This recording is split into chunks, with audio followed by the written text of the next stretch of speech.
अनवारुल हक काकर, आईएसआई की कठपुतली, पाकिस्तान का नया प्रधानमंत्री। सरफराज बुगती, आईएसआई की कठपुतली, पाकिस्तान का नया गृह मंत्री। Anwar Ali Haider, retired lieutenant general, Pakistan का नया रक्षा मंत्री।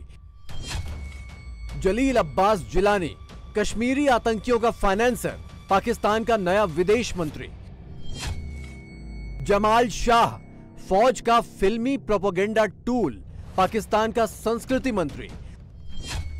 और मुशाल मलिक, आतंकवादी यासीन मलिक की पत्नी, पाकिस्तानी पीएम की मानवाधिकार सलाहकार। आज तक इतने सालों के बाद भी भारत को हम अपना दुश्मन क्यों मानते हैं, जबकि उनकी तरफ से हमें कम नुकसान हुआ है, बल्कि उनका नुकसान ज्यादा हमने किया है। और जवाब सीधा है कि हिंदुस्तान को तोड़ के जब पाकिस्तान बनाया तो सबसे पहले तो हमने यही एक हरकत की ना कि मजहब के नाम पे टू नेशन थ्योरी का सहारा लेके जिन्ना साहब ने तो जाते जाते फिर अंग्रेजों ने पाकिस्तान बना दिया।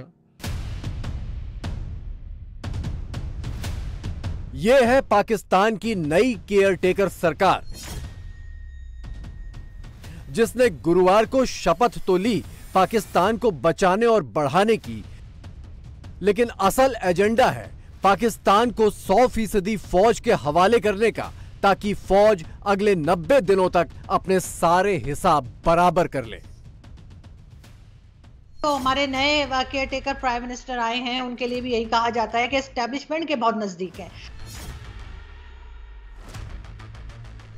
इलेक्शन कमीशन शायद किसी डंडे से खौफजदा है, तो जो इलेक्शन कमीशन है वो एक कोने में खड़ा है, थर थर कांप रहा है। चोर चोरी से जाए, हेरा फेरी से ना जाए वाला काम किया है पाकिस्तान ने। इज्जत से वजीर आजम आ तो जाते हैं, लेकिन कभी किसी वजीर आजम को आपने इज्जत से जाते नहीं देखा होगा। 90 दिन तक पाकिस्तान में क्या होगा? 90 दिन में पाकिस्तान का पूरा हिसाब। वो देखिए वो डंडे मार रहे हैं।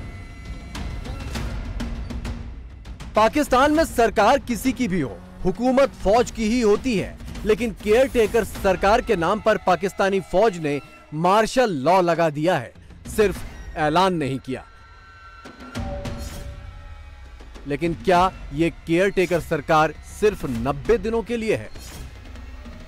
ये हुकूमत जो है ये 3 महीने की नहीं 6 महीने की है। 6 महीने की अगर आप हुकूमत ला रहे हैं तो इसकी कॉन्स्टिट्यूशनल बेसिस क्या होंगी? तो अगर निगरान हुकूमत रोज़ाना पेट्रोल और गैस और बिजली की कीमतों में इजाफा करेगी और अकाउंटेबिलिटी के नाम पर मखसूस सियासी जमात को टारगेट किया जाएगा, इसलिए बहुत से लोग बहुत मोहतात हैं और आप खुद भी जानते हैं कि कौन कौन से लोग। पाकिस्तान में 90 दिन या इसके बाद भी फौजी सरकार की अंदरूनी कहानी क्या है, यह समझने से पहले देखिए फौज ने कैसे पाकिस्तान को एक बार फिर गले से दबोच लिया है।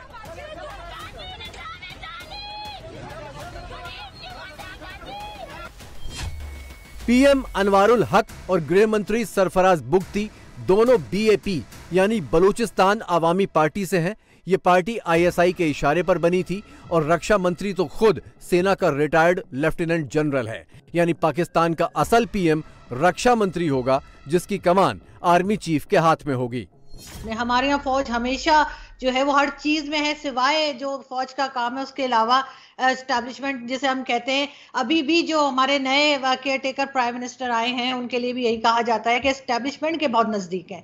और आते के साथ ही उन्होंने सबसे पहला स्टेटमेंट जो है वो कश्मीर के ऊपर ही दाग दिया है। वो तो वही कहेंगे ना जो हमारी एस्टैब्लिशमेंट उनको कहेगी। तो वो मुझे नहीं लगता कि हम वो कश्मीर के उसमें से एक जो नशा सा करते हैं लोग, उसमें से निकल पाएंगे, क्योंकि तभी तो हम भारत को अपना दुश्मन बताते हैं, तभी तो हम डिफेंस बजट बढ़ाते हैं, और तभी तो हमारे, आपको पता है ना, कॉर्नर के प्लॉट और इधर उधर बहुत कुछ खरीदना होता है हमारे फौजियों को। ये जो मुसलसल फौज इंटरफेयर करती है हर चीज के अंदर, एस्टेब्लिशमेंट के नाम पे हमें बार बार डराया धमकाया जाता है, वो चीज हमें भारत में दिखाई नहीं देती। 9 अगस्त को शहबाज शरीफ की सिफारिश पर पाकिस्तान की नेशनल असेंबली भंग कर दी गई थी। पाकिस्तानी संविधान के मुताबिक असेंबली भंग होने पर 90 दिन के अंदर चुनाव होने चाहिए, लेकिन ऐसी तस्वीरें पाकिस्तानी फौज को अभी भी चैन से सोने नहीं दे रही हैं। आज तक पाकिस्तान जो है वो 76 साल का हो गया, और 76 साल की तारीख में अगर आप किसी भी वज़ीर आज़म को देखें तो इज़्ज़त से वज़ीर आज़म आ तो जाते हैं, लेकिन कभी किसी वज़ीर आज़म को आपने इज़्ज़त से जाते नहीं देखा होगा। कोई ना कोई इस्टेब्लिशमेंट के साथ मसले बन जाते हैं, कोई ना कोई ऐसी चीज़ें होती हैं कि या उनको अरेस्ट कर लिया जाता है, या उनको जबरन घर भेजा जाता है, या उनको उनकी मुद्दत पूरी नहीं करने दी जाती। जमाइमा जो हैं वो अपना रद्द-ए-अमल अभी तक दे नहीं रही थी, लेकिन वो अपना रद्द-ए-अमल देने को मुकम्मल तौर पर तैयार हैं, और वो पाकिस्तान के ख़िलाफ़ कोई साजिश करने जा रही हैं। मैंने आपको पहले बता दिया था। अब साजिश उन्होंने ये तैयार की, हालांकि वो नाकाम गई उनकी साजिश, लेकिन जनाब वो क्या करती हैं कि ये जितने भी गालियां देने वाले यूथिया आपको नजर आते हैं ना, जो उनको जो स्पॉन्सर कर रही हैं वो बेसिकली जमाइमा कर रही हैं। और यहाँ पर आपको शायान के साथ उनकी तस्वीर भी नजर आ जाएगी, और जितनी भी गालियां देने वाले हजरात हैं उन सबके साथ उनकी तस्वीरें भी आपको नजर आ जाएंगी। इमरान खान जेल में बंद हैं, 5 साल तक चुनाव भी नहीं लड़ सकते, लेकिन तमाम चुनावी सर्वे में उनकी पार्टी अभी भी सबसे आगे है। इमरान के नाम पर कोई भी उम्मीदवार जीतने का मादा रखता है, लिहाजा पाकिस्तानी फौज को इमरान के नाम से भी खतरा है। हाँ जी, वोट किसे देंगे? बेटा इमरान खान। वोट किसी हाँ जी, वोट पे चला। वोट इमरान खान। इमरान खान। वोट इमरान खान। इमरान खान। इमरान खान। इमरान खान। ये वोट सिर्फ इमरान खान। सिर्फ इमरान खान। सिर्फ वोट मेरी जिगर मेरी दिल खान इमरान खान को देंगे। हाँ जी, vote Imran Khan. Imran Khan. Vote Imran Khan. Imran Khan. Vote और सिर्फ कप्तान का, और वोट सिर्फ कप्तान। सिर्फ कप्तान। हाँ जी, वोट किसे दें? इंशाल्लाह पीटीआई को देंगे, बल्ले को वोट देंगे। महमूद खान तो छोड़ गए हैं, तो कोई बात नहीं, कोई और दूसरा आ जाएगा, लेकिन इमरान खान का जो भी आएगा शेर ही आएगा। भाई वोट इमरान खान। इमरान खान जी। इमरान खान। इमरान खान। भाई वोट इमरान खान जी। वोट इमरान। वोट इमरान खान। इमरान। हाँ हाँ जी, वोट किसे देना है? वोट इमरान खान को। इमरान खान। हाँ जी, इमरान खान। सर वोट किसे देना है? वोट किसे देना है? जमीयत उलमा। जमीयत उलमा इस्लाम। वोट किसे देना है? इमरान खान। इमरान खान। इमरान की पार्टी के तमाम बड़े नेता पहले ही फौजी डंडे से डरकर पार्टी को अलविदा कह चुके हैं। अब पाकिस्तानी फौज को ये करना है, सबसे पहले इमरान समर्थकों को ठिकाने लगाना है, ऐसे हालात बनाने हैं कि कोई इमरान के नाम पर टिकट लेने को भी तैयार न हो। दुनिया के सामने पाकिस्तान की अस्थिरता का प्रचार करना है ताकि परमाणु बम की सुरक्षा के नाम पर दुनिया भर से फंड मिलते रहें। इस काम में वक्त ज्यादा लगेगा, लिहाजा चुनाव आयोग फौज के इशारे पर चुनाव को अगले साल तक टालने की सिफारिश करेगा। ये इलेक्शन कमीशन को कौन सा सांप सूंघ गया है? सांप नहीं सूंघा, इलेक्शन कमीशन शायद किसी डंडे से खौफजदा है जिसके ज़रिए सांप का सर हमेशा कुचल दिया जाता है। कुछ सियासी लोग जो हैं उनके अपने सियासी और ज़ाती मुफादात हैं, उसकी वजह से उन्होंने एक कहानी घड़ी है। तो जो इलेक्शन कमीशन है वो एक कोने में खड़ा है, थर थर काँप रहा है, और उसको किसी ऐसे लिबास का इंतज़ार है जो कि आइन के मुताबिक हो, और वो लिबास जो है उसको उस एक जाली मनगढ़ंत आर्गूमेंट के ऊपर डाल के तो फिर इलेक्शन कमीशन के जी हो जी ये वजूहात हैं जिसकी वजह से हम इलेक्शन वक्त पे नहीं करवा सकते, तो इसलिए जनाब इलेक्शन जो है वो 2023 में नहीं होगा जी, वो 2024 में होगा। पाकिस्तानी चुनाव आयोग ने पहले ही रोना धोना शुरू कर दिया है कि परिसीमन के लिए उसे और ज्यादा वक्त चाहिए, लिहाजा ये तो तय है कि पाकिस्तान में चुनाव नवंबर या दिसंबर में नहीं, अगले साल उसी वक्त होंगे जब भारत में लोकसभा चुनाव होंगे। और ऐसे वक्त में पाकिस्तान इस्तेमाल करेगा मुशाल मलिक का, जो केयर टेकर पीएम की मानवाधिकार सलाहकार बनाई गई हैं। मुशाल मलिक को स्पेशल एडवाइजर बनाना क्या मैसेजिंग है या क्या रीजन हो सकते हैं इन सारे कुछ होने के पीछे? जिसका शौहर खुद ह्यूमन राइट की वायलेशन के सजाएं भुगत रहा है, कातिल है, जनवरी 1990 में कश्मीरी हिंदुओं के जेनोसाइड में इन्वॉल्व है। हम समझते हैं कि चोर चोरी से जाए, हेरा फेरी से ना जाए वाला काम किया है पाकिस्तान ने। वो अब मुशाल मलिक को हिंदुस्तान के खिलाफ एक प्रोपेगेंडा टूल के तौर पर इस्तेमाल करेंगे। आपका क्या ख्याल है कि मुशाल मलिक को ये UNHRC में भेजेंगे और इंटरनेशनल फोरम्स में भेजेंगे तो हम वहां पे इनका मुकाबला नहीं करेंगे। जब भारत और हम लोग जो सताए हुए हैं इस दहशतगर्दी के POJ के लोग, हम भी तो इंटरनेशनल फोरम्स पे जा रहे हैं। जब हम वहां फैक्ट्स रखेंगे, दूध का दूध पानी का पानी हो जाएगा। मुशाल मलिक के पास पाकिस्तान और ब्रिटेन की दोहरी नागरिकता है। वो आतंकवादी यासीन मलिक की पत्नी है। यासीन मलिक का आतंकी संगठन JKLF पाकिस्तानी फौज की मदद पर खड़ा हुआ था। यासीन मलिक कश्मीरी पंडितों की हत्या का गुनहगार है। क्या पाकिस्तान में भी जुल्म किया जा रहा है? पाकिस्तान में जुल्म दर जुल्म किया गया है यहाँ पे। अच्छा। ये तो हिंदुस्तान बहुत बेहतर है पाकिस्तान से। अच्छा। पाकिस्तान में तो लोगों की माओ बहनों की इज्जत और आबरू सरेआम उछाली गई है। ये सबने देखा है।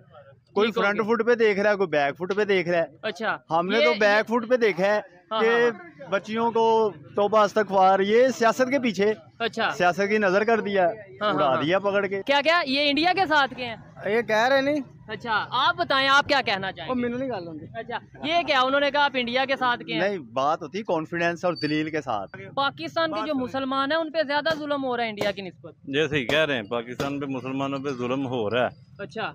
महंगाई के हवाले से, हर बिलों के हवाले से बहुत ज्यादा जुल्म हो रहा है। ठीक है, आपको तो पता ही है। केयर टेकर सरकार के नाम पर पाकिस्तानी फौज की नई चाल का एक और बड़ा मोहरा है विदेश मंत्री जलील अब्बास जिलानी। जलील अब्बास जिलानी 2003 में भारत में एक्टिंग हाई कमिश्नर था। हाई कमीशन की आड़ में जिलानी की हुर्रियत नेताओं से सांठगांठ थी। भारत को सबूत मिले थे कि जिलानी कश्मीरी आतंकियों को फंड दे रहा था, जिसके बाद जिलानी को भारत सरकार ने देश छोड़ने का आदेश दिया था। 2012 में यही जिलानी पाकिस्तानी विदेश सचिव बनकर भारत दौरे पर आया था। Abrogation of the special status of Jammu and Kashmir. अब हम ये तो तवक्को नहीं रख सकते कि कोई भी भारत की जो पार्लियामेंट है वो इसको अनडू करेगी इस सारे मामले को, चाहे वो कांग्रेस पार्टी हो या कोई और पार्टी भी आ जाए।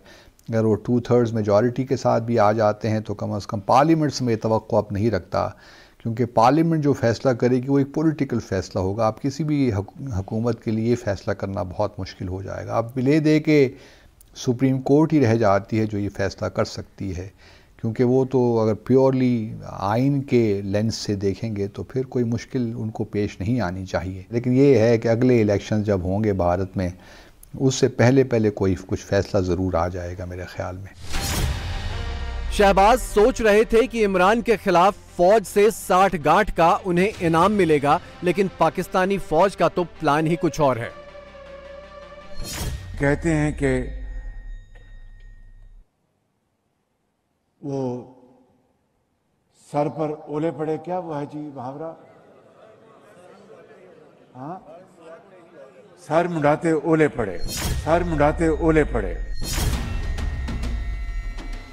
पाकिस्तानी फौज ने अपनी जड़ें और गहरी करने, अपनी हनक और बढ़ाने, अपना चाबुक और तीखा करने की पूरी साजिश बुन रखी है। फौज की इस साजिश का शिकार कोई और नहीं बल्कि खुद पाकिस्तानी आवाम बनेगी। मौका मिले तो बाहर जाएंगे, बाहर कहीं अच्छी सी नौकरी मिले या कोई बाहर सेटल होना पड़े तो जाएंगे इंशाल्लाह। बाहर जाएंगे। इस उम्र में भी कह रहे हैं कि अंकल आपको मौका मिलता बाहर कोई मुल्क में जाके सेटल होने का, बुजुर्ग है, जाएंगे? जाएंगे बिल्कुल जी, ऐसे तो बड़े मुताज हैं। केड़ी तकलीफ से? क्यों तकलीफ, क्या तकलीफ है? इत्थे जेड़ा ना, इत्थे जेड़ा साडा हुक्मरान रहेंगे, असी माड़े बंदे नहीं रह सकते। इन्नी महंगाई है, देख इन्नी उम्र मजदूरी कारियां, बच्चे दा पेट ही नहीं पलदा, रोटी पूरी नहीं होती। हुकूमत अपना पेट भर के रजी जाती है। काम नहीं है इधर, महंगाई बहुत है, काम नहीं है इधर, बिल्कुल भी दिहाड़ियां नहीं है। 500-600 रुपए रोज देते हैं, 12-12, 14-14, 16-16 घंटे काम करवाते हैं। कहते हुए शर्म आती है कि हम आजाद हैं या नहीं है, पाकिस्तान बनाया है या नहीं है। तो ब्रिटिश लोग एजेंट हैं जो पाकिस्तान के अंदर ताकतवर हैं। कुछ तो पैदा ब्रिटिश एजेंट होते हैं, कुछ CSS करके ब्रिटिश एजेंट बन जाते हैं, और उनके मजे हैं कि मुझे तो लग रहा 25 करोड़ लोग खुले आसमान के नीचे बैठे हैं। आपके फ्लड आया था, उसका क्या हुआ था? पहले जलजला आया तो क्या हुआ था? कोविड आया तो क्या हुआ है? आपने हर चीज के अंदर करप्शन की है। पाकिस्तान में वही होगा जो फौज चाहेगी। यही सच था, सच है और सच रहेगा। नेता कितने भी आए जाएं, कठपुतली से ज्यादा हैसियत किसी की नहीं हो सकती।